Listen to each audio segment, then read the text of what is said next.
Kecha mana bu Mercedes 202 kuzovda men stories qildim. Srochna 2900 ga sotaman deganman.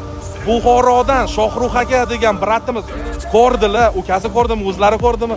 Ko'rdilar, srazu telefon qilib yetib keldi. Mana shu mashinani baraka qildi. Nech pulga va nima bo'lganligini o'zlari aytadi hozir. Brat, assalomu alaykum, hurmatli obunachilar, charchamayapsizlarmi? Kecha tez kuzatib turaman o'zi, mashina qidirib yurgandim. 20 minut bo'lgan ekan, istoriya qo'yilgan ekan. Ukamga shunday preslat qildim. Shu yo'ldan razolat qilayotgan ekan u ham. Oradan 1 daqiqa ham o'tgani yo'q, shunday kiribdi, WhatsAppdan menga telefon qilyapti.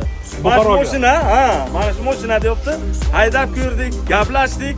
O'zi arzon, yana o'tib berdilar. Yana suhbat qilib berdilar. Gap yo'q. Bu kishini bitta gaplari uchun kelganman. Kelinglar, hal qilib beramiz sizlarga ham gaplari cho'kki.